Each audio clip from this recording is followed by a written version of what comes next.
So one thing I changed on the agenda, Chuck found it quickly, is so when I sent this out at the beginning of June, I put events, I think all but one are in the month of June, and the July one was prior to this meeting.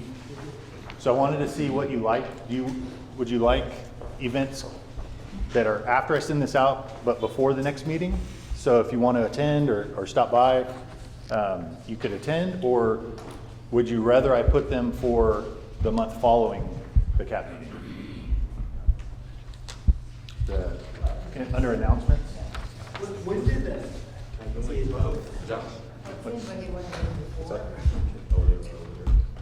I think this is the only one. We've got the policies. So you can take a look at it. I would say you can do both, maybe. So yeah, both could be an option. I'm trying to keep it to one sheet, but I might be able to do. I don't mean all things. So I think the ones you hope people would come to, you would do for. Yeah, and maybe I can do 2 columns in the middle right there to get leading up to and then after. Yeah. I'm just gonna say based on the, right now, I think right now, I mean, I had the agenda, but I didn't look at it today until, you know. Yeah. I probably should have consulted the group prior to, but I thought, oh, let's see which one they like. So I know it's been delayed for at least 2 meetings now. I sent out this like single panel cartoon image. And I wanted to see what you all thought was in the box. Let me pass this around if you all don't have it. What's her name? What's her name? You guys see it? So it says, take care of this during your career and be careful not to drop it. And it's an older police officer talking to a younger police officer. So I've done this exercise with a couple of teams that I've worked on in the department. I think there's a lot of similarities in responses. Integrity? Yeah. Okay. Think I you're wrote outside something the down. box. Do you want me to read it? Yeah, if you don't mind. You have it. I'm the teacher, you know. I'm from education. So I said it's important that you keep yourself and others safe. But the most important thing that you must be careful of is not to lose your focus on retaining the trust and respect of the community members you serve. Always treat them professionally with respect and honesty. If you lose their trust, you will find it very difficult to get back.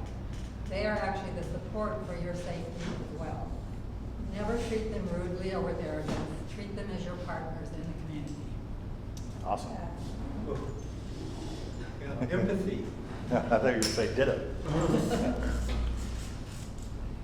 Dave? Well, I was going to say integrity and trust as well. Okay. So I saw this in a class that I was at, and it had in the box community trust is what it said in there. I didn't know that. I didn't see it. But I thought it would be a cool exercise to delete that and then present it as a question of what do you think is in the box. And I think integrity, that came up in our team too, right? Some of the people in our division mentioned integrity. But Kathleen nailed it. Probably better than I have a version where I added at the bottom some hints, but nowhere near what you just said. So I have with us tonight 2 of the specialists from our community engagement division, and I wanted to invite them to come and talk about 2 projects that they're working on, because I think it's key to explaining what we're doing in our division. Historically, the community engagement division has done a lot of events like National Night Out, Summer Nights with BPD, Shop with a Cop, Coffee with a Cop. And while those are important and we're going to continue to do them, I think it's also important to touch on how we're using our community engagement specialists toward crime reduction strategies. So they're going to talk about some really cool things, risk terrain modeling, what is CEPTED? Community policing through environmental design? Crime prevention through environmental design. Which are things that we're using to go out and partner with community and try to reduce crime through these programs. So Tiana, were you going first? Yeah. Okay. So this is Tiana. She is a community relations specialist in our office, and she is assigned to our Heal Zone, which is up northeast Bakersfield. I think, Kathleen, were you at the Heal Zone meeting? So that was Tiana's meeting that she set up.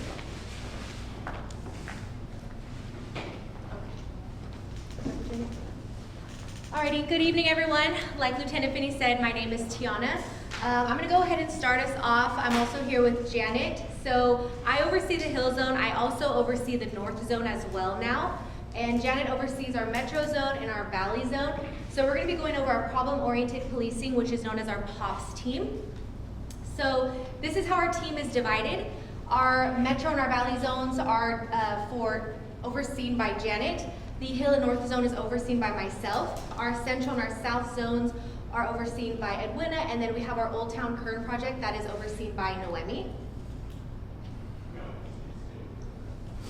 And typically how this process works is that CED receives a request, which is us, from community members. Sometimes Chief will send us things, so it depends on where it's coming from. But we get assigned a zone rep, so wherever the situation is at, whether it's Metro Zone, Valley, whoever that specialist is, will coordinate with an officer as well with that area. So then we'll do some research, calls for service, general offense reports, and then we'll offer resources, right? So like Finney was talking, crime prevention through environmental design. It's a free assessment of a property that we do, whether it's a business or residential, and it's for so they don't easily become targets, right? We give them different ideas with a law enforcement lens, right? Business watch, neighborhood watch. We make sure that they have the no trespass forms. And we also have our community relations programs like Coffee with a Cop and different things that we get to do with the community. We also partner up with Impact Team, our code enforcement, and community vitality. So those are super important for us as we're dealing with issues with business owners, and sometimes we have to contact code enforcement or get updates on different things. And Impact Team and community vitality, we work together pretty good.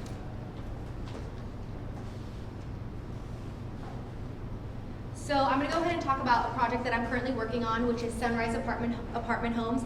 They're located off of 1201 40th Street. So this project came to me through a city council referral, so it came from the city mayor's office. The issues that they were experiencing were combative and aggressive tenants fighting. They noticed gang activity and firearms on the property. Families and staff were actually afraid for their safety while they were living there and either working for the property. And then unhoused loitering on the property. So what we did was we set up an initial follow-up meeting. So once the referral came to me, I reached out to the property owner that had reached out to the city mayor's office, and I set up a meeting, and I gathered her team, the management and security team, as well as our team. So that meeting consisted of Lieutenant Finney attending, myself, Senior Officer Jackson, Officer Hoffman, and then Officer Delphin. And we went over some of the resources that we could provide to them. So some of these resources consisted of the CPTED assessment, which is crime prevention through environmental design. This assessment is really awesome. So myself and an officer will go into the property and we'll look for ways to add security measures. So we look at lighting, we look at shrubbery, we look at ways that maybe the business seems a little bit easy for like an attack or any crime. We also offered Bakersfield mobile app, which a lot of people are not aware of, and it's a really cool tool. We offer the BPD important phone numbers, our neighborhood watch program, Coffee with a Cop, If I Were a Thief, and P3 tips. We click it. So after that initial meeting, we actually came up with some immediate actions. So here are some of the immediate actions that we set up. So our sergeant actually informed the zone patrol captain to increase patrols in the area for improved visibility. So that was an immediate action that was super quick, and I think that the property managers were really happy with that. We let them actually know of the immediate actions that we would be taking following this meeting. We actually collaborated with our special enforcement unit regarding gang activities on the property, so we let them know that this is kind of what they're seeing, and just put it on their radar for additional patrol. We actually added an information hazard to the address itself, so that way when our officers are responding to calls at that property, they see the hazard, and on the hazard we actually requested for any additional notes of how the call was handled, as well as who they spoke to. So that way, say the manager calls me and says, hey, your officers were here on this day at this time, what happened with that. I can read the notes and say, okay, well, I can't give them all the full details, but I can kind of summarize for them. Well, they went to the call for service, contact was made with the reporting party, and they were able to get that situation figured out. And then we also established a project assignment for tracking purposes. So this was really new, and Finney can probably speak about like that number that we created, the geo report number. So I actually have access now to document all reports and all contact made with the managers there. So any officer that goes there, they can pull up all the notes and kind of see the work that we're doing in that area. I don't know if there's anything else you want to add. Yeah. So previously, our community engagement division was just writing reports that were maintained within the community engagement division. So what we did was the same report management system that the officers use. Tiana's case is the first one where we're documenting everything in there. So if an officer is sent out to this location, they can actually pull up Tiana's report and see each thing that she's done as a supplemental report to this, called a master case number.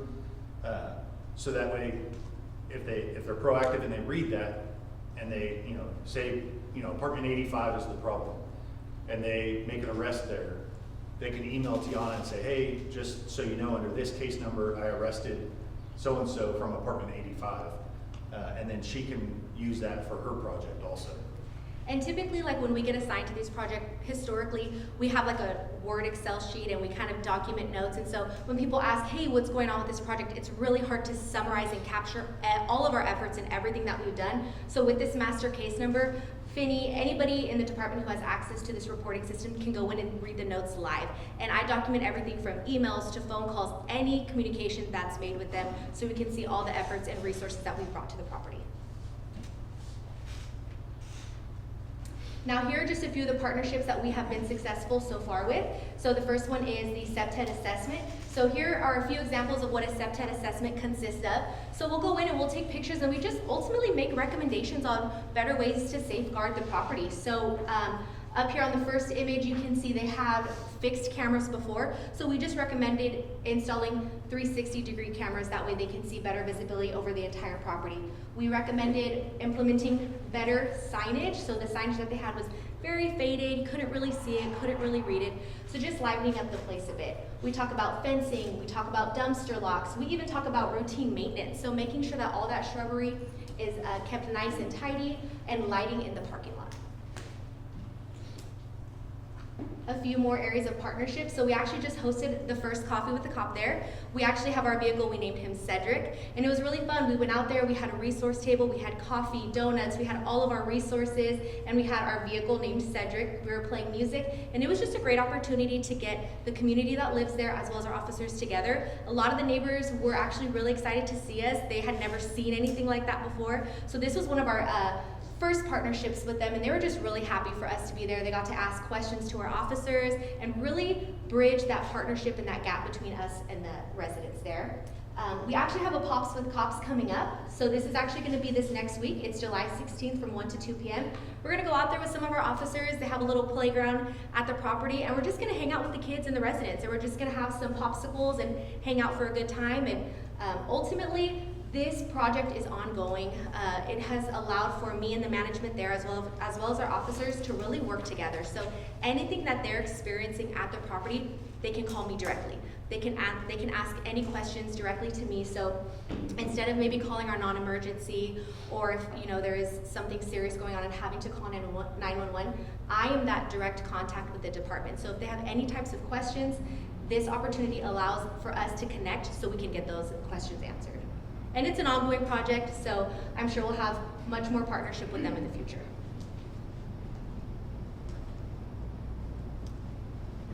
All right, this one's the recent project that I was Can I ask currently. a quick question? Yeah, go ahead, sir. Is there enough regularity of officers assigned to that area that they really team up with you folks?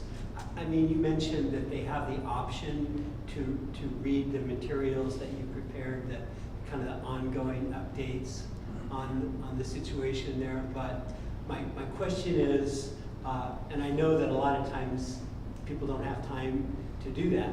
So my question is there enough systematic kind of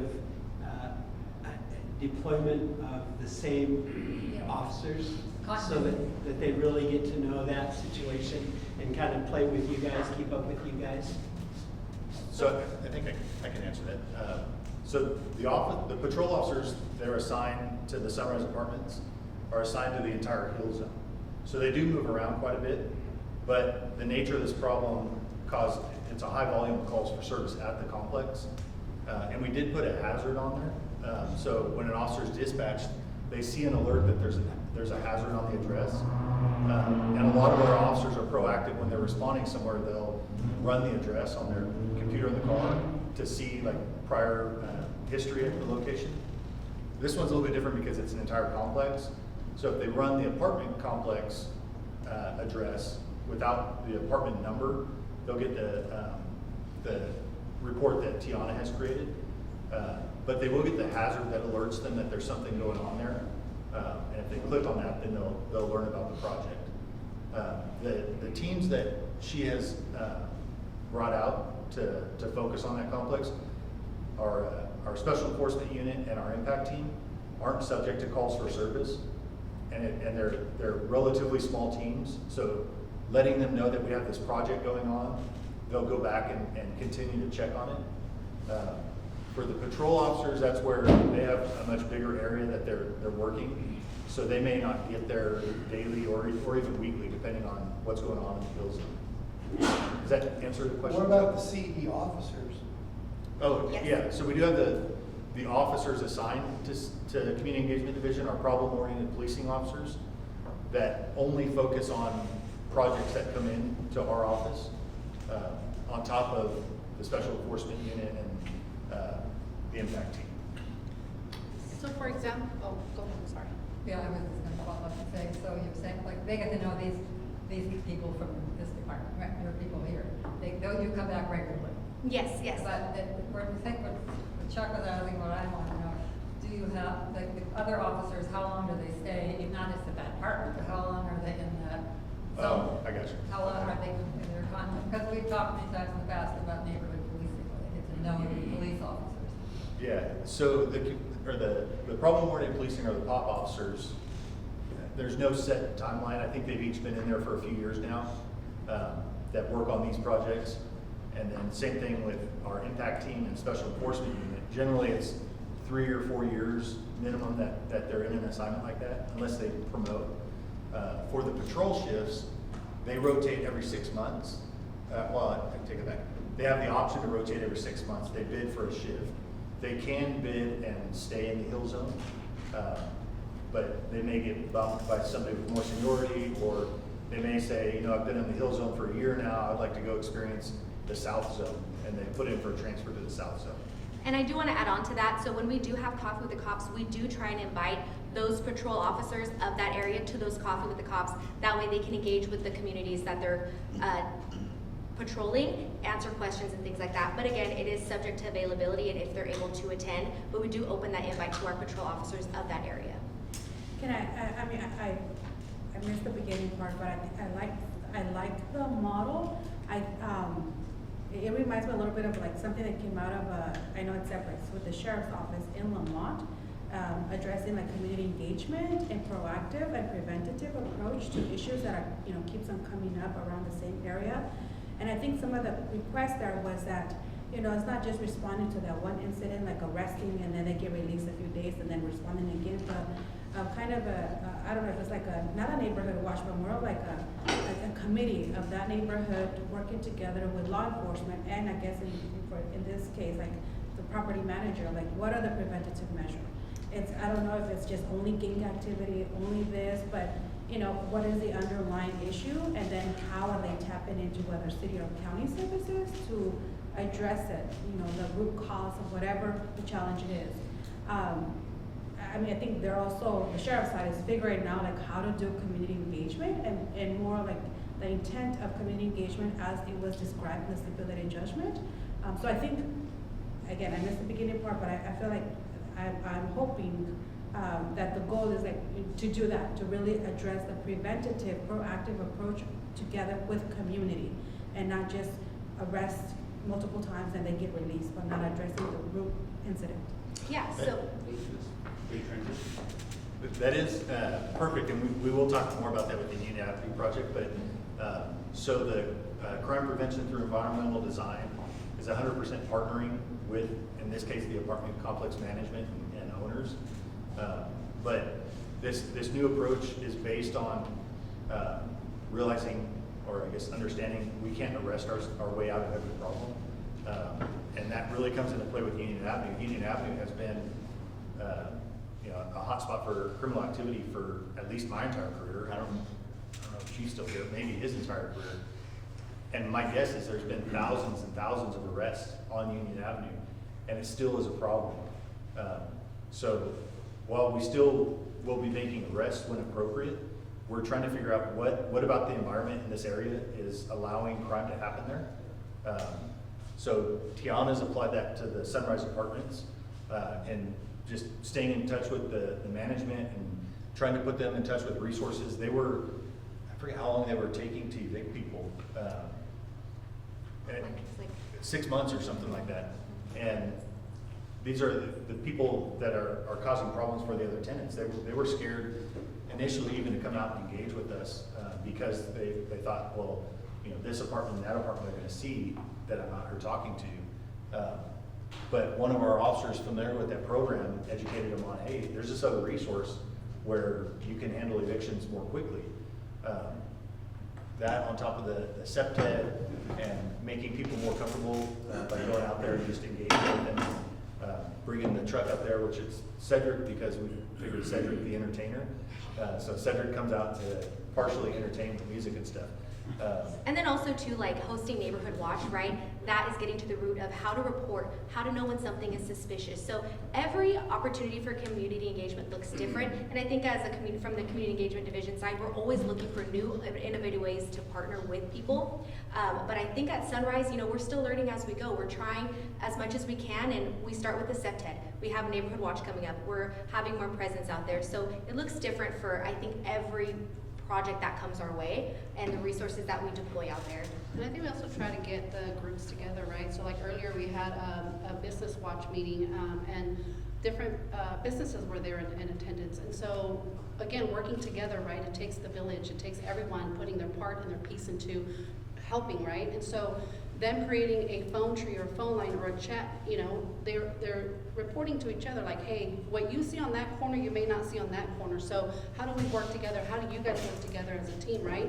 And sometimes we have these business watches and we invite everyone. We'll go knocking and even the business owner will go and we have maybe 1 or 2.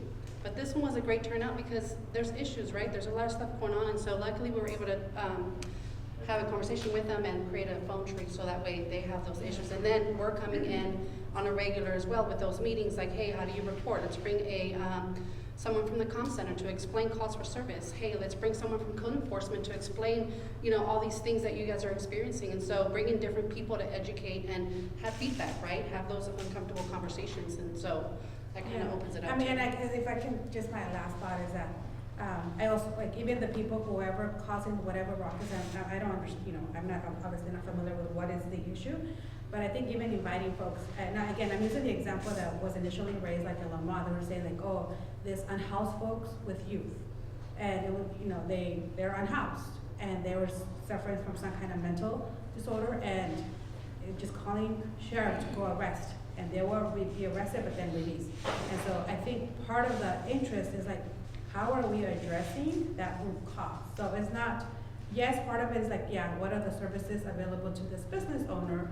But actually, again, I'm not saying, I don't know what is the issue, but is it youth? Is it older folks? Is it, if, I don't know, it says gang affiliation, but is it somebody who's suffering from mental abuse or some kind of abuse and they're not, connected or really addressing that? So I think part of my ask or comment is that essentially, also connecting with the folks who are, not saying causing the problem, but who are, part of that. And so it will be difficult, I understand that, but again, coming back to the idea of like, how are we addressing the root cause and not just referring them out, or are we arresting them?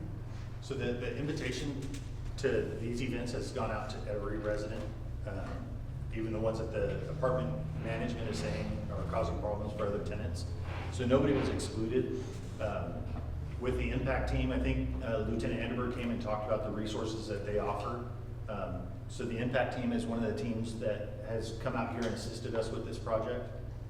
They're the ones that work with Flood Ministries, and they have a JET unit, which is a mental health clinician in the car with an officer that responds out here. So they are being offered as part of these programs, and then that'll come into play with the Union Avenue project also. So they are, but not necessarily by our staff, by other BPD units that we partner with. As far as like the mental health stuff goes, the resources that we offer are available to everybody. But the MET team is the unit that comes out that especially partners with mental health.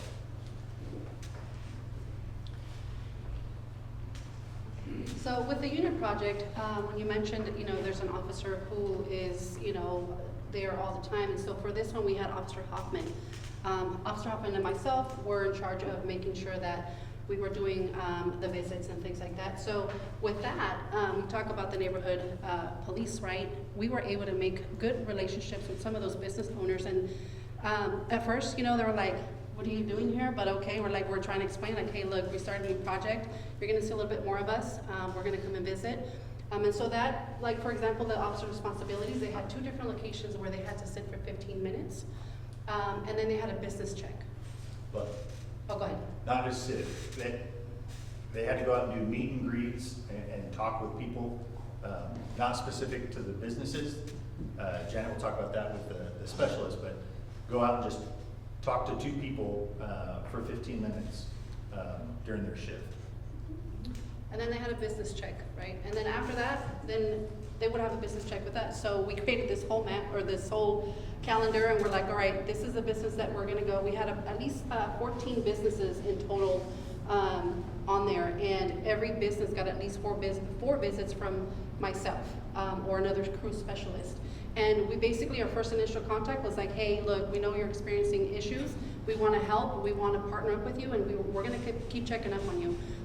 But here's SEPTED, here's the Vitality Unit, here's reporting phone numbers. This is a business, we could do a business watch as well. And while we were there, we were being proactive, right? So for example, if we saw something like that, you can take immediate action. Obviously, you know, I'm not a cop, so I can't arrest anyone. But if we saw someone that wasn't supposed to be there and they have the no trespass form on file or the sign, the officer would say, hey, you know, you're not supposed to be here. Go ahead and, you know, you can move or whatever. We were able to do that. And then, like, there was one incident where we went into one of the businesses, and they were saying, like, yeah, we have a lot of, and I'll talk about it in a little bit. I'm going up ahead of myself, sorry. Let me backtrack. Go ahead, next. CRU, would you? Community Relations Unit. Okay. Sorry, yes. So for this one too, this is 25 Union Avenue. This was a big issue, not just to that whole area there, but we also had, that was a actual referral that I got from Alder Gonzalez, and he's like, hey, Mrs. Riora is really upset. This building caught fire, and she's afraid that her building is gonna catch fire. So working with her, we did a SEPTED, crime prevention through environmental design. We offered a few things, but her main concern was like, what if my building catches on fire? I'm like, I understand. She's like, do you have an update? I said, I don't, but you know what, let me find out. So I went to code enforcement and asked them, like, hey, what's the update on this? What are we gonna do? Like, have you guys reached out to the owner? What are we doing? Luckily, they got on it too, and they were updating us, and they tore that whole building down quickly. We also found out that they were also, transients were using that building as a hub for deliveries from Amazon. So they were using the address.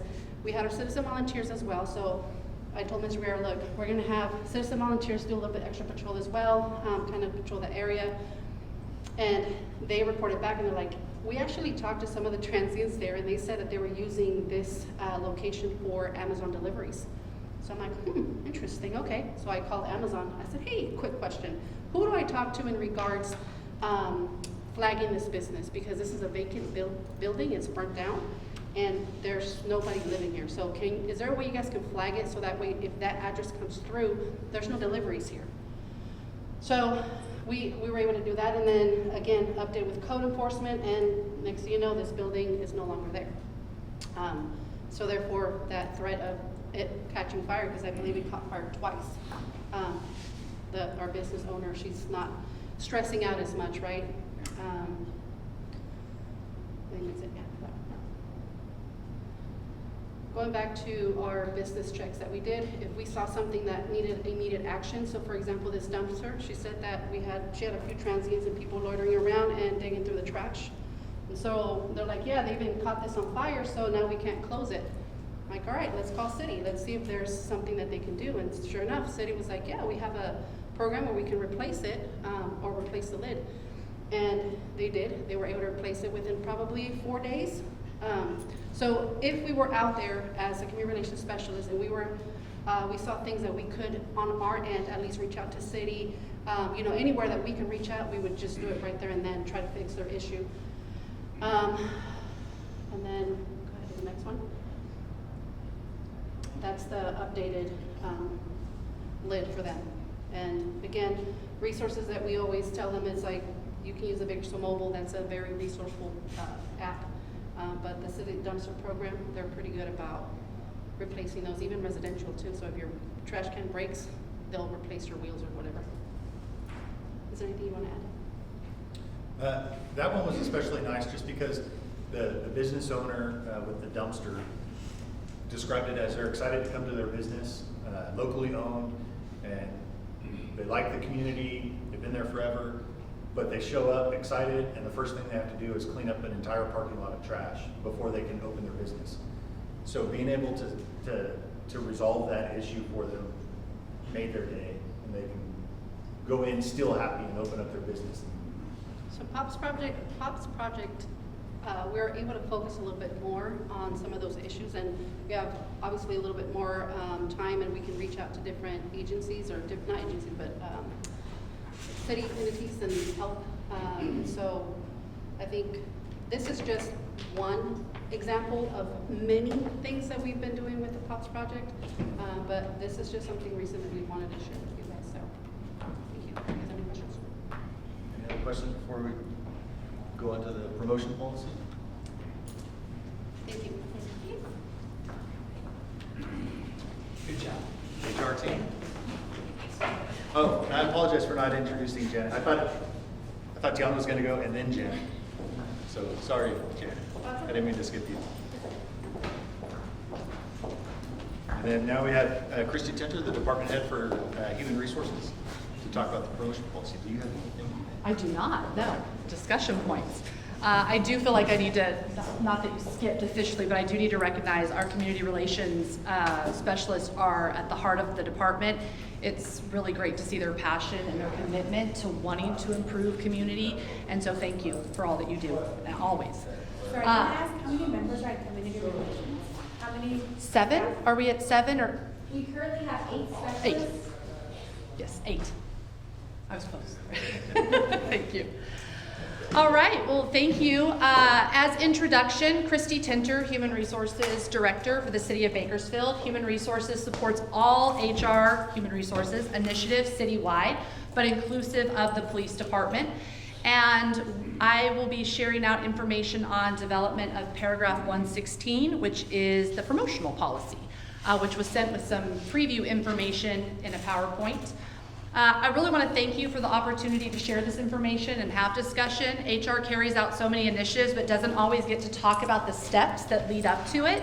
And we really have a great team that is committed to supporting people operations and, quite frankly, take a lot of joy in seeing people progress in their careers and supporting them in a number of ways. And so it's exciting when you see someone that gets maybe hired in as an officer at 20 and a half, and if you stay around long enough, you get to see them promote up through the ranks and become a sergeant or come to command staff meetings. And so it's a great opportunity to see that people are learning and growing and have that commitment to their community. So thank you for the opportunity to share that today. As background, I first joined the city in 2011, and I would say that it is a unique opportunity from a learning experience to understand what is involved in hiring police officers and supporting their career development. It is a highly regulated field. We'll talk more about that through both state regulatory measures and then our own internal policies and programs. It also seen how we can collaborate and look at what community needs evolve and how to support those through police reform, community engagement. We've had national shortages of police officers, and so how do we collaborate between human resources and the police department to be able to address those measures and be able to be successful so community has outreach, has representation on the streets. So great topic for us to share tonight a little bit more in depth. I'm just the spokesperson tonight. I would be remiss without recognizing two of our key team members, Shayla Collins, our HR manager, and Asia Wofford, our HR analyst.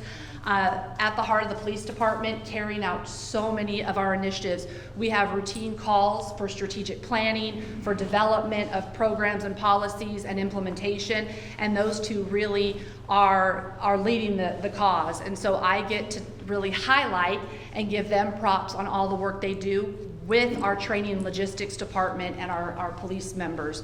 So again, it's a true collaboration. And we hear a lot about community engagement and community policing. For HR, that's at the heart of recruitment, and we have to have that impact. When we look at how we attract officers and bring them in and how they promote, it's definitely by having communities that support our officers, that give us feedback on what the needs of the community are, our educators and how they're preparing them for rigorous testing and academics that they'll continue through their career. We have community partners that are recommending individuals or coming and talking to our officers. And so community engagement really takes on another form within human resources, because not only are we engaging with the community, but we have to engage internally. And so human resources and other city departments are partnering with the police department routinely in saying, what's next? What do we need to do? And that leads us into our policy this evening. I talk about regulatory measures because, again, the policing industry is a highly regulated field. So we have state regulations from POST, and that really sets the stage for much of the minimum qualifications that are required of police officers. And so from there, then we are a charter city, and that means that we have another set of rules that are voted in by the people. So roughly 126 cities in California are charter cities, including Bakersfield. And that means that our citizens are able to vote on initiatives that may impact hiring. And specifically, what that means is we have civil service boards. And so our city charter says that we will have civil service boards, and those civil service boards will have oversight of different hiring processes and some other areas. And we have three. We have a police, a fire, and a miscellaneous civil service board. And so I share this because the promotional policy that was sent out and presented to you all really encompasses and brings a collective view of all of our different rules and regulations. And so when we talk about transparency or developing a policy, there can be complications to it of how do you promote? What do I do to promote? How do I prepare? But again, that internal community is continuously giving feedback.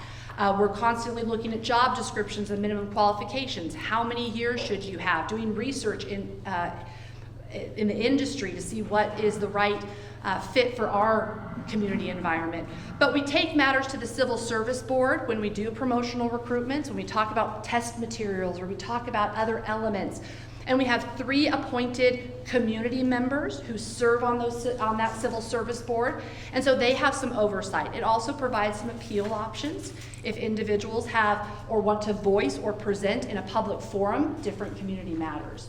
So the policy that's been developed and shared in draft for review really incorporates all of those elements and creates more of a one-stop shop for someone in the organization to say, where do I start? What do I need to know? Or if they receive a notice saying they didn't pass something, well, why didn't they pass? Where can they find information on that? Where can they go to understand that? Who should they talk to? So the document provides a resource center, which again creates transparency because people feel like, oh, that's the standard that is applied, or those are the standards that are presented. And so it talks about our commitment to having a policy. It recognizes the rules and regulations that bound us through state or local provisions for promotional opportunities. It goes into reasons that you may not be selected for promotional opportunities. So again, people can start to say, Well, am I closed altogether? Are there steps that I need to take to overcome? Where do I need to go in this process? It talks about our goals and initiatives, and then once you pass those testing elements, then what happens? Then do I have a hiring interview with our chief and command staff to maybe be picked as the final person in the position?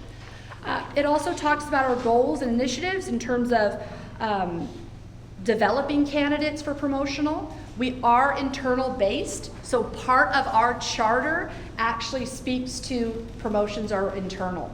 So it's very important, again, that community aspect.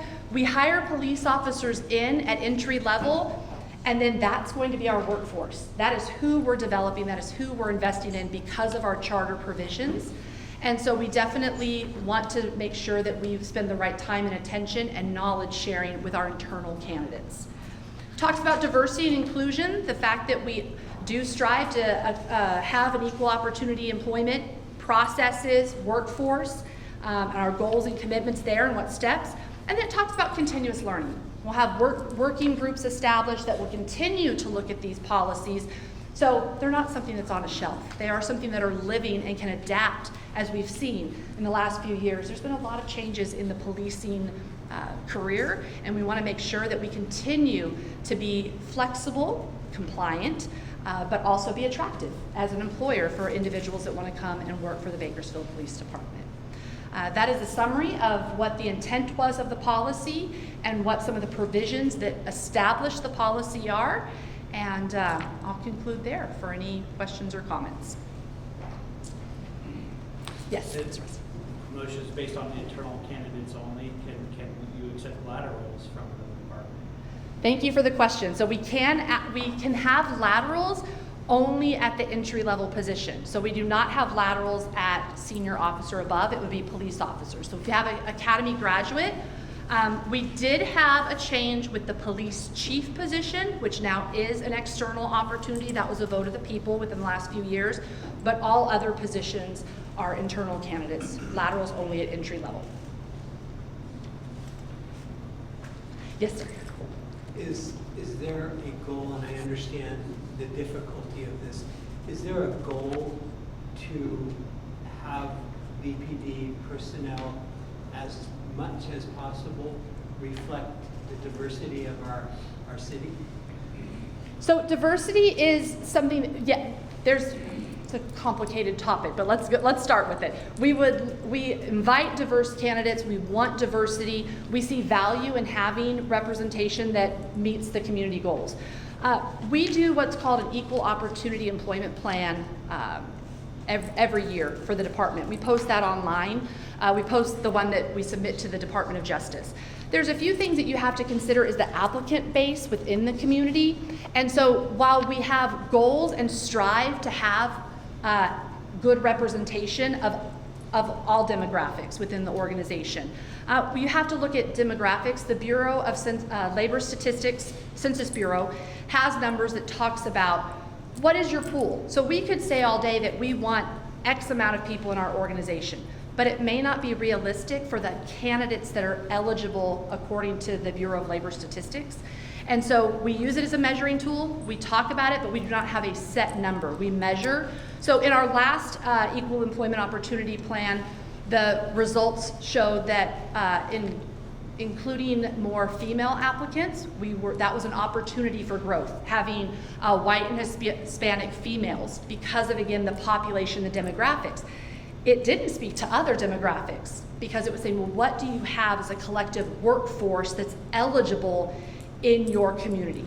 So again, I say yes, we do strive to have a diverse workforce and see value in that process and in communicating with the chief, but that's not always the reality of the local work pool to meet those numbers according to the census data.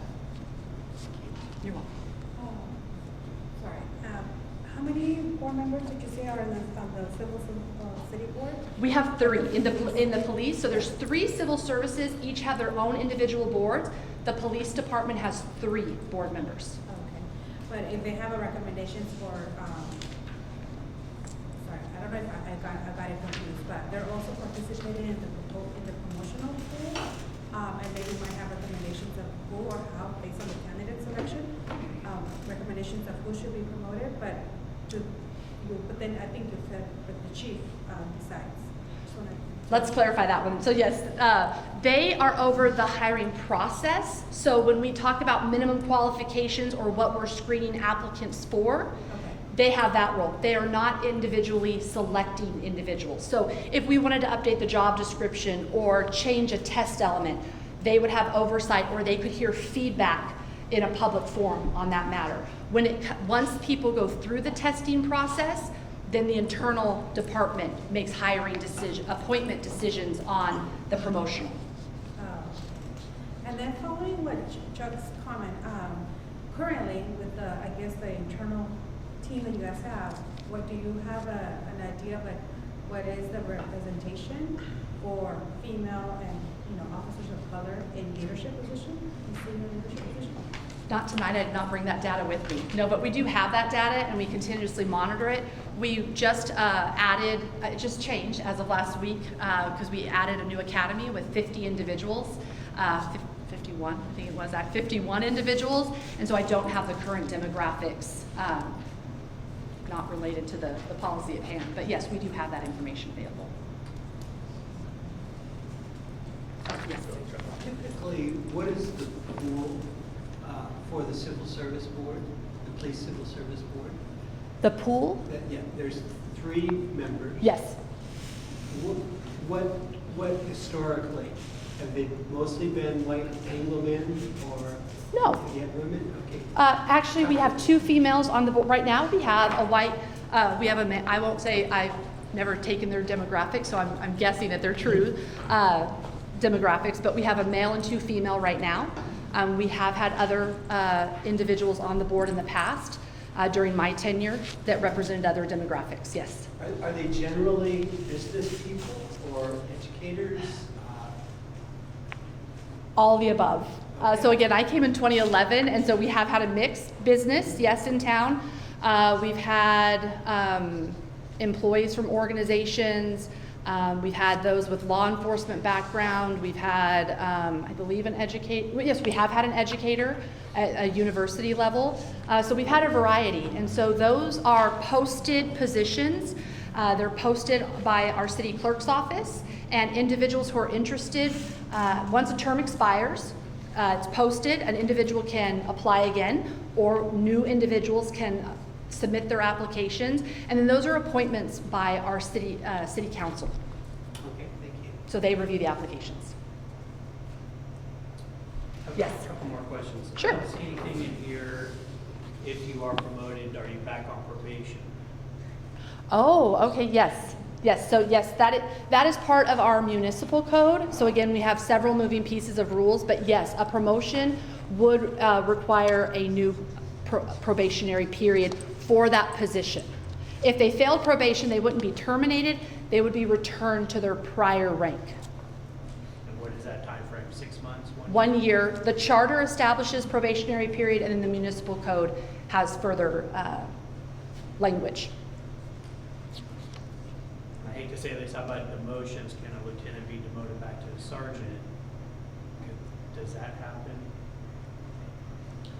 Yeah. Yes, if someone were to fail probation, what the rules indicate is that they go back, if they're civil service, they would go back to their former rank. So if you were not meeting the training period or the probationary period as a lieutenant and your prior rank was sergeant, you would be returned to sergeant. Or for a discipline reason? Yes. Potentially?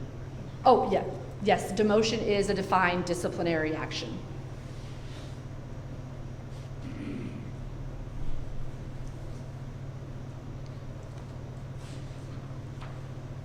All right. Could you explain what the interview actually looks like, as far as the structure, who's on the interview panel generally? I know that it changes a little bit depending on what rank it is, but kind of what that looks like. It does. It does depend on the rank of the position. So at our academy level, it's typically going to be human resources and internal staff at a higher rank. So we always want to have someone at a higher level.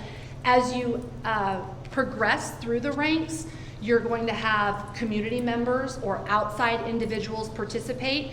We typically like to see someone from an outside agency, so maybe we'll ask a lieutenant from Fresno to come and be a rater. They're neutral, but they know the policing industry, so they're going to come and be a rater. We oftentimes, like in the assistant chief and even captain, will have community members that may be part of nonprofits or business leaders or educators. They can come in as well and be raters of the oral exam when they're doing their interview process. Is that what you're looking for? Yeah, but also if you could add on HR's oversight of that process to ensure the fairness and consistency. Sure, yeah, absolutely. So HR is the proctor and the overseer of the recruitment process. So while we collaborate, our police department is subject matter experts in policing, and so we definitely collaborate with them. But when it comes to finalizing raters, when it comes to developing questions for oral interviews, all the test scoring and ranking, that is all done within Human Resources, which is in our city hall. It's across the street from the police department. HR is always present. If we're not a rater on the oral board, we call it oral board instead of interview, but it's the same thing. If we're not a rater in that process, we are proctoring. And so we are in the room ensuring compliance and integrity of the testing process throughout. We screen all the applications. All the applications for employment come to Human Resources. We screen those for eligibility. So we're making the recommendations, who's gonna first be invited to a test, who passes the test and moves on in the process. That is all housed within the Human Resources Department. Any other questions? Any other questions from the group? That's it. All right. Thank you for letting us share. Thank you.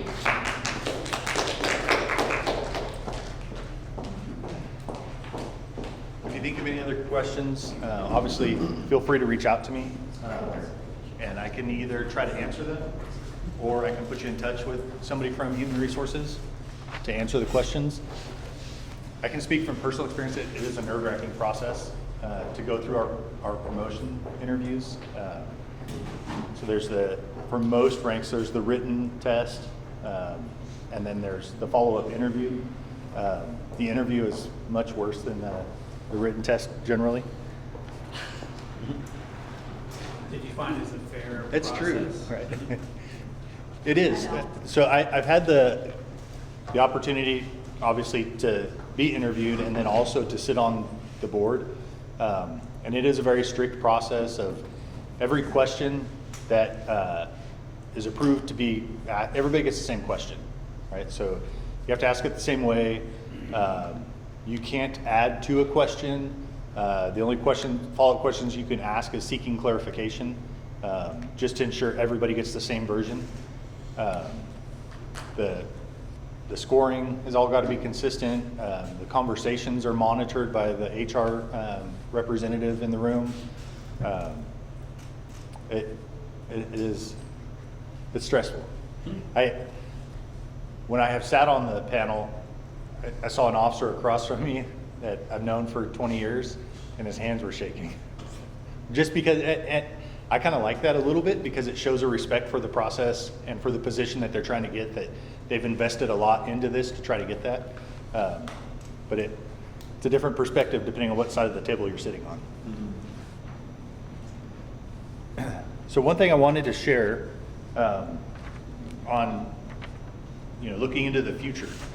So all of our policies that have been in the development phase are now approved to be brought to the CAP. And so I wanted to go over what that looks like over the next, probably through the end of the year.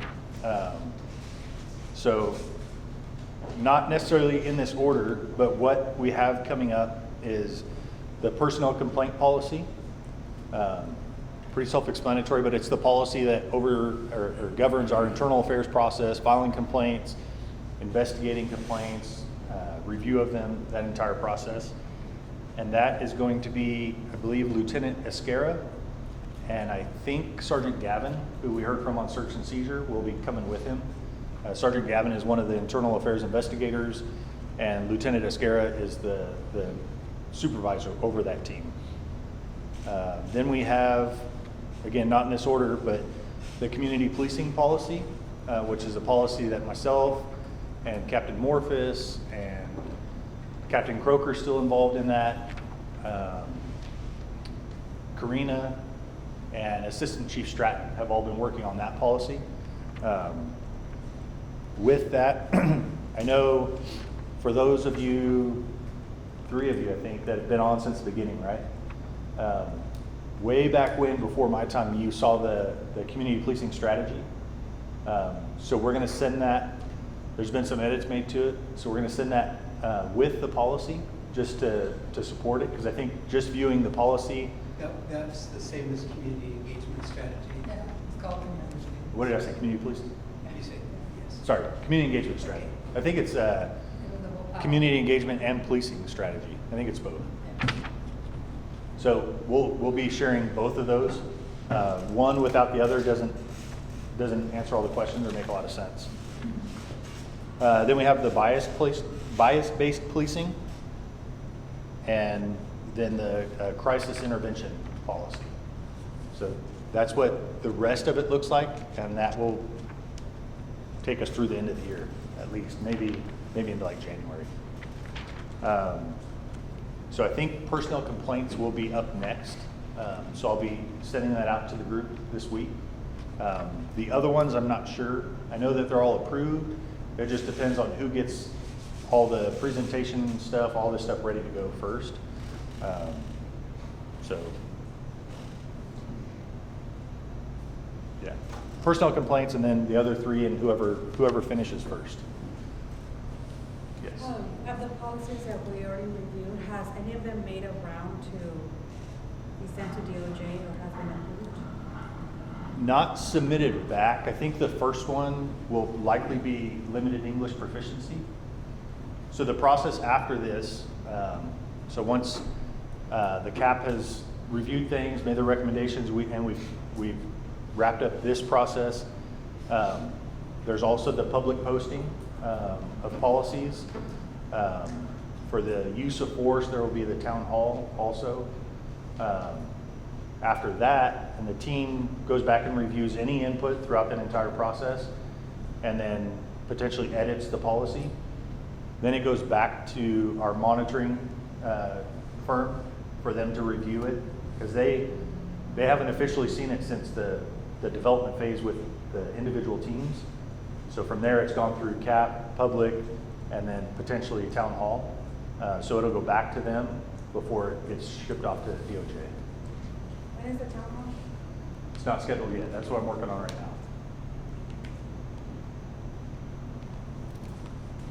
Any other questions on what's coming up? To me, what I'm looking forward to is after this, we should start getting into some fun stuff, like looking at some of our training, just things around the department. And that's where I'll probably be reaching out to the group at some point, I would say early next year, of like, what does the group want to see? Who do you want to come and talk with the group, or do you want to go see something firsthand yourself? What training material do you want to look at? I think that part will be a little bit more exciting and a little bit less reading. Do we have what is our members list? Is this it? This is I know not. I missed like 2 meetings. Yeah, this is not it. So there was 2 people that called in their absence. There's a third that has an extended absence because of college course that she's taking. So we've still been holding her spot. There is another community volunteer that works with Bob.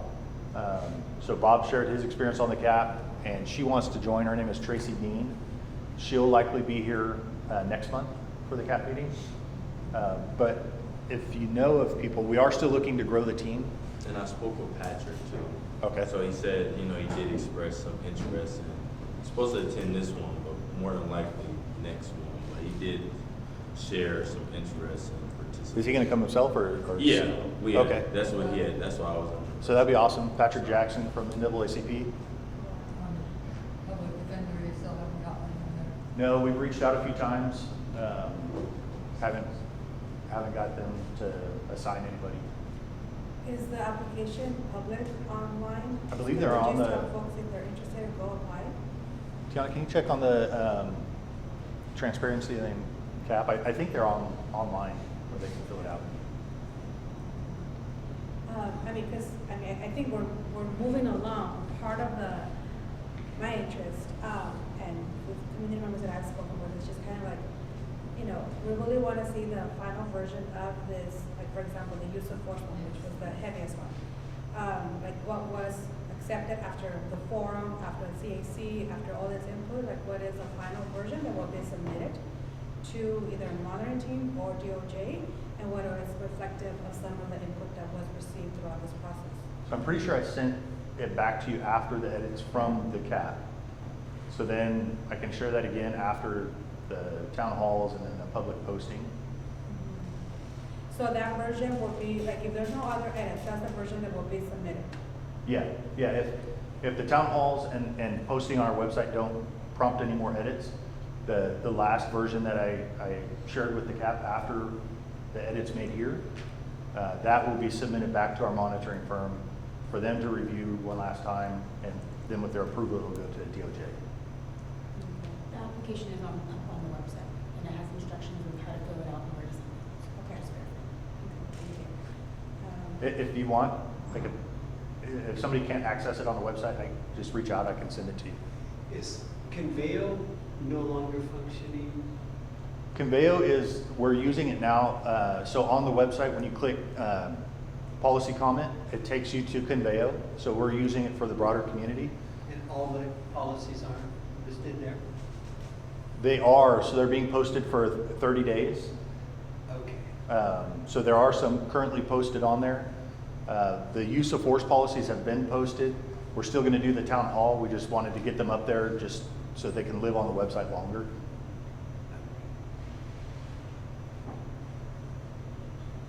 Any other questions? Did we have anything else coming on the agenda? No, the only other thing was just the time set aside for CAP to raise any issues, community issues, or things that you feel noteworthy to bring up. Okay. Did anyone else have anything? I have two things. Yeah, you go ahead. I'll wait till that part. No. No, I'm all right. You know, my mother would said, ladies first. Well, appreciate it. Wanted to flag two just kind of concerns or reports that we received. One was about, and I don't know, I suggested that going and file an internal complaint where I guess just interaction with people or youth on bikes by law enforcement. Okay. I think there was this one report that came to us was BPD vehicle. I don't know, they identify the officer, but I guess in a pressuring kids to get off the sidewalk, the road, and my understanding is that there was a bike lane, but it was small enough not to fit the group. I don't understand, but well, there was concerns about like they were literally pushed off the road where the youth fell off his bike. Like the patrol car ran into them? Yeah, yeah, and I mean, my suggestion was like, they should file a complaint. Yeah. Identify whatever witnesses, whatever evidence that they have. But I think they wanted us like, because they were in the space, like, can this be shared? Like, what is, and this is the first time I get it to my office, to our office, but I've heard that it's not the first time. So I guess we're seeing a lot more youth, and I don't know if it's more increasing now because of summer break, but where they're, attempting to share roads with cars. But the concern is like, what is the practice from BPD? Why did that? Yeah, so I didn't witness it. It was just that is not our practice, using the car to push kids off their bikes or off the road. So I would say 100% I support walking through the process to file a complaint. I can be involved in that if you want to reach out to me. But absolutely, if that's happening, then we need to know about it. Okay. And then the other thing was, I don't know if the chief already left, but also just kind of concern raised to our office regarding BPD's interaction or call for services from immigration office.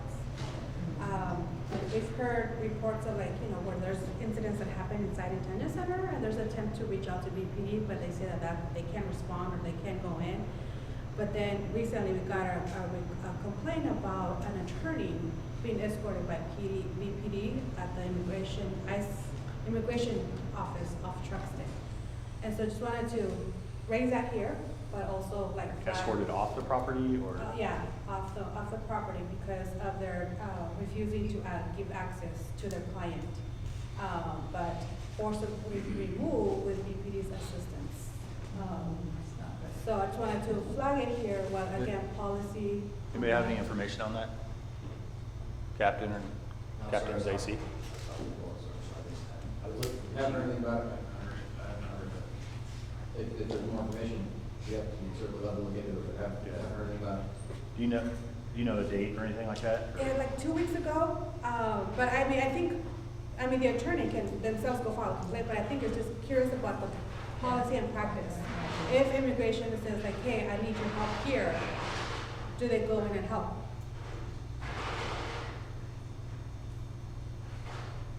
Yeah, because this is going to become more of a problem, because they're hiring many, many more ICE agents, and they're ready to answer, otherwise I would say something more. I mean, I don't expect an answer right now, wanting to raise it in this space, Yeah. to Do you have document it anything and to also add to follow that, up. Chief?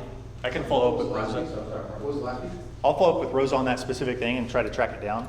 But just in general about, so I know in the past we've talked about BPD not assisting with ICE operations, but in this case, it sounds like maybe a BPD officer escorted someone off of the immigration property. But just in general, us working with immigration and ICE. Without knowing all the facts, it sounds like there's probably some limited information that you can maybe dig in a little bit more for us, but we are not in any way, shape, or form assisting ICE with ICE-related, events and calls. Now, if there is something separate as it relates to a trespassing, California criminal trespass violation of some sort, that may be something that we would assist with. But again, we would weigh it, and I can tell you right now, we are working to be very, very clear and keep ourselves distant from anything that's involving the immigration side of things from ICE. Yeah, I can ask them if they want to file a complaint, but I think you just using the presence of BPD to escort an attorney off the office because they didn't want to let the attorney talk to their client. So I was like, I don't know what's the policy, but I will assume it's, a violation of the Values Act in a way. But I get it, they weren't necessarily supporting with the arrest or enforcement, but responding to this one incident where the other side of it is that people in detention center who've been victim of, by staff or by other people in the center, they have tended to call BPD to file a complaint, and they don't always show up because BPD does not engage in that. So it's kind of like selective. Well, when do you engage? Yeah, I would say please connect us as best you can with the attorney or whoever it is that's firsthand involved, and that way we can try and address it, with firsthand information and go from there. But I wouldn't want to kind of try and second guess and fill in the blanks right now without knowing anything more of the circumstances. It's the first I've heard of it, and I honestly cannot see anyone in our organization having any lack of clarity with what I referenced in terms of what our involvement is with anything related to the immigration and customs enforcement. Okay. But happy to look into it if you can connect us with. Okay. Afterwards, I can get with you, do you have maybe like with the contact information or some way to narrow down, like being able to identify that specific incident? No, I'm just going to tell you. Sorry, Rosa, was that the second thing or? Yeah. Okay.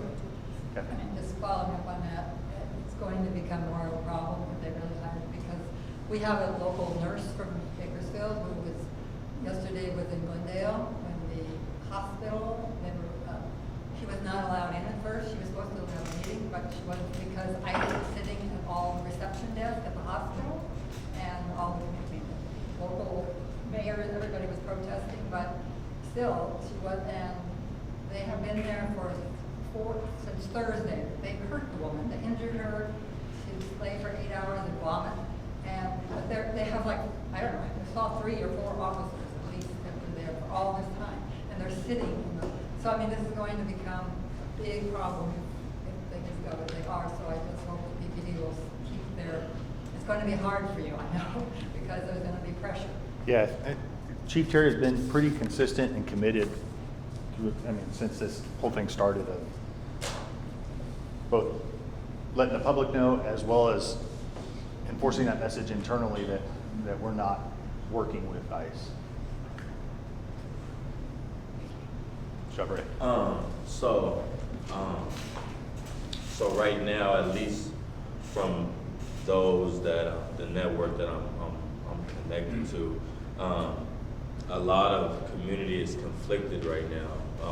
I would assume that you would imagine with that recent police-related shooting. What was that, at Walmart? Walmart on Gosford. And so, just I didn't really dive into the conversation. There was a couple of live videos going after the fact, like not at the incident, but kind of after the fact and discussing it. I know NAACP, they also have one as well, kind of like a little informational. So, without like specific detail, I'm pretty sure it's an ongoing investigation with MET. That's the mental health Evaluation. So is MET getting called out, is that predicated on the phone call that gets called about the incident? Or, because I've seen a lot of question marks with that, where people, I don't think really knew what the policy was. I'm not even too sure about how it is. Like, what basically kind of qualifies MET for being called out? So depending on what the initial information relayed to the dispatcher is, then MET could be called out from the very beginning. You know, if the call is not to report a crime or anything, it's to report somebody who's in a crisis and needs mental health assistance, then they could just dispatch MET initially. If there's any report of violence, then they'll dispatch an officer. And then once they make the scene safe, then MET can come in. We do have one unit that works in our impact team that rides around with a mental health clinician in the passenger seat with them. But it's just the one for the entire department.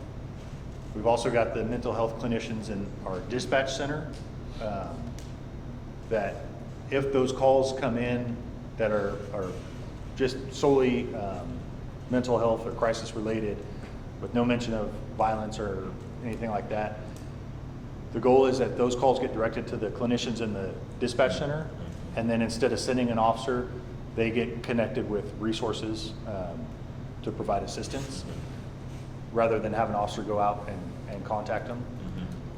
And then the other way would be when an officer's on scene, if they determine that a MET clinician or mental health specialist is necessary, then they'll call them to respond to the scene.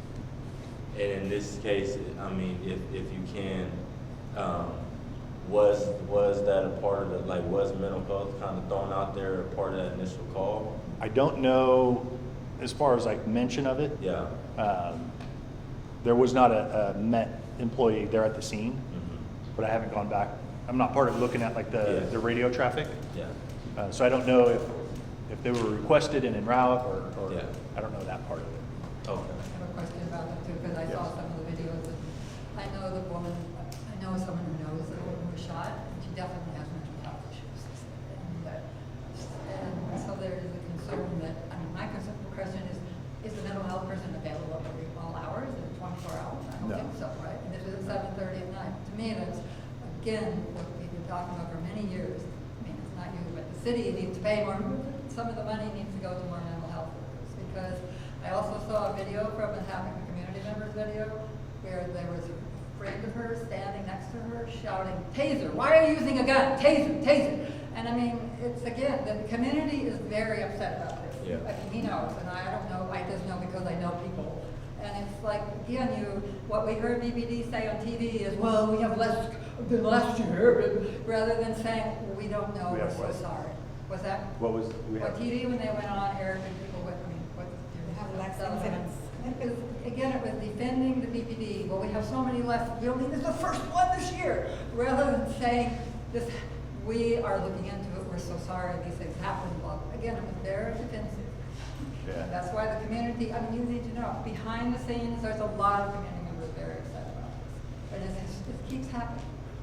Yeah, Yeah. sorry, Coach. And I mean, I'm saying, like, even that's why I intentionally didn't like gauge in the conversation. Just I kind of like just, you know, I feel like as the role that I have, kind of like in seeing, analyzing like what's, you know, what's the temperature. And I mean, I'm just being transparent. A lot of people are, you know, upset. But then again, on the other end, there are people that's, you know, kind of, I feel like objective with it, that's saying like, well, hey, like even in wanting more Met, are you guys willing to pay? Like, because, you know, that's what it's going to cost. And then what you mentioned, that they're not even on at certain hours. Yeah, they're not 24 you know? hours. And so like I said, there was both sides. But I mean, just being transparent, there was a lot of people that was, you know, upset about it, you know, and I feel like again, they're looking from the outside looking in, so it's always easier to say you ain't in the heat of that situation. Me personally, I seen the call, I seen, you know, how close she got. I personally seen that, but then again, the community, they're not looking at that. They're looking at, well, you know, why did this lady get shot? And thankful that, you know, she didn't pass. Yeah. But I think initially that's where a lot of the frustration came. They thought that she had like passed away. I just thought that I definitely would Yeah, I mean, just that inquire on some brings of us that. back to this, right? Like, like if we can establish some trust, you know, it takes a little bit of time, but eventually we release the body worn cameras, we do the community debrief, all these things. I think that The problem is, you know, what do they call them? Live streamer is out there right then, and there's very little pressure on them to make sure their details are accurate and true, right? So then we're doing this thorough investigation to make sure that what we say is the truth. So it takes us a little bit more time. I think that video was what a lot of people kind of leaned on, just that live video, not having Yeah. it. I don't know how many other people were on site. I just know that video was kind of going viral around town. But I think, you know, for me, the questions that popped up, I'm like, well, knowing enough about your guys' strategy, I know the response is going to be predicated on how that call was. Like, if a lady's sitting there saying, hey, it's a lady outside with a knife going crazy. I don't know if in those instances you guys will call mental health because it might be an unsafe environment. But Part of it's a timing issue of Yeah. trying to handle what's in front of you while also trying to orchestrate the right resources coming. yeah. And then, you know, what are we, 160 square miles? It's a big city, so Yeah. not always is the resource there right at the right moment. So, yeah, I know, it's just- hopefully people can like reserve their remarks until they, you know, they see the community debrief and let the police department explain what happened and what, you know, what's So when happening is that? from now. What is- 3 years. Chief, do you know when? Open as early as next week. Okay. Open as early as next week. And what would that look like with you guys having a? It'd be that typical video, if you've seen the past ones before, anytime a critical incident takes place. We'll put together a video, which is a snapshot, and again, it's really just the facts. It's not us making a decision at that point by any means, and not trying to sway anyone's opinion, but just be transparent. Again, and show you this is what body camera footage look Yeah. like. This is what the known facts of the call were. Reminds people, you know, not make assumptions, for instance, of what you may have heard after the fact. Did they know that she had a knife, for instance, Yeah. ahead of time? Yeah. Those types of things. And Yeah. so we want to continue to work toward providing that information as quickly and timely as possible. So Yeah. we're going to try and get that one done as early as next week. Yeah, I think from my perspective, I think that definitely something like that. And kind of gauging some of the perspective, there was some soundness in it, and like again, not having all the facts. I didn't have all the facts to even, because there was people that reached out to me, but I didn't know enough to be able to even, you know, I just kind of, hey, I would assume that it might come up. Yeah. And I said if it doesn't, then I'll definitely take a step to, you know, get some more clarification about it. But yeah, thank you. Yeah, I'll just say there's at least 2 community videos going on. And one of them appears to show an officer trying to take a camera away from someone. I don't know if that's real or not, but I'm just telling you that that's another, Yeah. this is a big thing. Last week we were talking about it. Yeah, It goes back to like the purpose of the stipulated judgment in here. We definitely, it's clear that we need to improve the policy and training, you know, and culture. So I think, I What, appreciate what that, is clear? you know, what that we, makes it the clear? department could improve policy, Yeah, yeah. training, and, you know, change. But are you culture. relating that to this incident? Yeah, you know, just incidents like that happen. Whenever there's an incident of use of force, and then in worse situations, when there's deadly force, going back to like, you know, we take one step forward and 10 back whenever that happens. Right, So it's but- going back to like, But I this is can't why. agree with saying that there's things that were done wrong in this case when the investigation is still ongoing. And I would say at least wait until the community briefing so that you have all the facts before we say the whole purpose of the stipulated judgment is to address issues like this, because the facts may come out that everything was done appropriately. So I can't say this incident is the reason for the stipulated judgment. I'll just say what I mean, Rose, were you there? No, I know, and I didn't watch both videos, but I've heard reports of it. And Yeah. also like somebody who's, you know, going through something, their response was force. I didn't watch the videos. Right. I didn't watch the videos, but also the reports that I got. But you're also making the assumption that the officers responded because she was going through something. I mean, we don't know that yet, that that's the reason for their response, right? Yeah, yeah, I don't know, there was a crime that they Right. were investigating against her. Well, I would- But that's why I say like reserve that judgment until like all the facts come out, which the assistant chief just talked about. Should be as early as next week. I would just add though to that you don't realize it because you're all on the inside, but what came out on TV, the response was not, was not just we're looking into it. Well, he was the first year. He was first year. Well, that's making an excuse. That sounds like you are trying to, you understand? I mean, Yeah, I'm not talking saying you about- are, but you have to understand how that sounds. I'm not talking about what Sergeant Celadon said. I haven't seen that. I'm just saying, let's not jump to conclusion about this incident until all the facts are out. And if the officers did something wrong, then we can have that conversation. Or maybe the officers' actions were within policy and law, but we can still improve, and I'm willing to have that conversation. I mean, I think we all want to be the best police department that we can. I just don't want to get to the point where we're saying this incident that we know very little about is the reason that we're in the stipulated judgment, because we don't know that. Well, Well, community people being upset about yeah, things that are going on. the way concerns. But actually I had a separate comment before I do to it. I know we're gonna get to the crisis policy. Yes. Is there a way we can see like data about how many calls for like crisis support versus, you know, crime? Yeah. To discuss that policy? It's actually a perfect request so that we can get it ahead of time. Which one? And then bring it. We're gonna go into the crisis and policy later, so it'll be helpful to see like of the calls that you're getting in, how many are forced. So we actually just implemented something that will help with that. So every call for service that our officers respond to, now they mark whether or not the person was in crisis. So it makes the data much easier to filter through because you have right there a key switch that you turn on and it lets you know which ones it was. While he's doing that, I'll add to that, Rosa. We can absolutely provide some information that will shed some more light on some of those things. Some of the things that come to the mind as well that would be useful for you guys to know is, again, how we approach things even before officers arrive.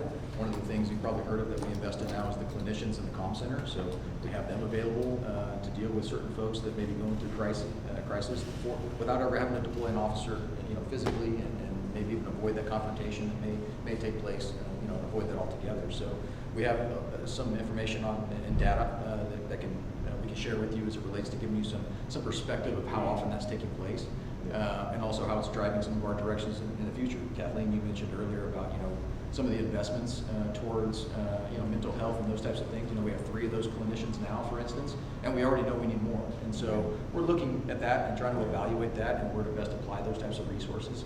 So it's absolutely a work in progress, and we agree with you in the sense of committed to those resources. And that was personally one of the things I heard the most through the couple live feeds I was following was the cry for more mental health clinicians. But then, like I said, you had someone like Patrick, which I appreciated when he responded by that. Or are you willing to invest in that? Like, are you as a community? Are you willing to maybe increase the tax on, because we all want safer streets, and I think that goes for the police department as well. We want less incidents, but then we know that all of it can't rely on 3 clinicians spanning all of Bakersfield. I think that's reality. And then again, I think for me, the reason why I kind of stayed put on judging, because I don't know what that call was like. I don't know what the call was like. I wasn't there. I don't know what de-escalation tactics was applied. But definitely looking forward to getting some more of the facts, at least the community I'm connected with, to be able to kind of like put a little bit of, a little temperature, because I mean, I'm pretty sure you guys know that as well. Like it was just people that was hot, but I mean that happens when you don't have all. And once we've all seen everything, I would love to have this conversation again, and then we could talk about specific things that we see in the video, the officer's actions, maybe things that from your perspective as a community member or based on the industry you're in, hey, I think the officers could have done this thing differently, and here's some ideas. I don't want to get to that point now where we don't know, we're just kind of guessing. Yeah. Can we do that at our next meeting? Yeah, we can set aside some time to go through it. Okay. Yeah. And Well, I'm feeling really. if it comes out, which it should come Whenever out. it's done. You said that next week there will be a community. The community debrief, hopefully it's A available by debrief. next week. That's what we're shooting for. Where does that take place? We sent it out publicly. No, it's a video that's released. Yeah, I'm sorry. It's not an in-person setting. Okay, so it's a video that's. It's a video. summary. that's- But yeah. where is it released? Is it on the BPD website? It's there. We also release it to the media, and so usually they provide a Okay. snapshot of it on Thank the you. local news. YouTube. outlets. It's on our it's on the transparency page. Okay. It posts all of those Yeah, incident videos. all the past ones are there as well. Okay, great, thank you. Absolutely. Anything else from the group? Oh, you know what we didn't do? I don't know if we have enough people, but let's do it anyway. Did anybody review the minutes from last month? Yeah. Okay. Chuck's got a motion. And I Joel, was- you're nodding your head. You watched the video. That's on it. Hey, I didn't miss anything else, did I? All right, so next agenda, I'll go back to putting out events and the announcements that are after the CAP meeting. That was a Upcoming failed. events. Yeah, what's that? Upcoming events. Yeah, that was a failed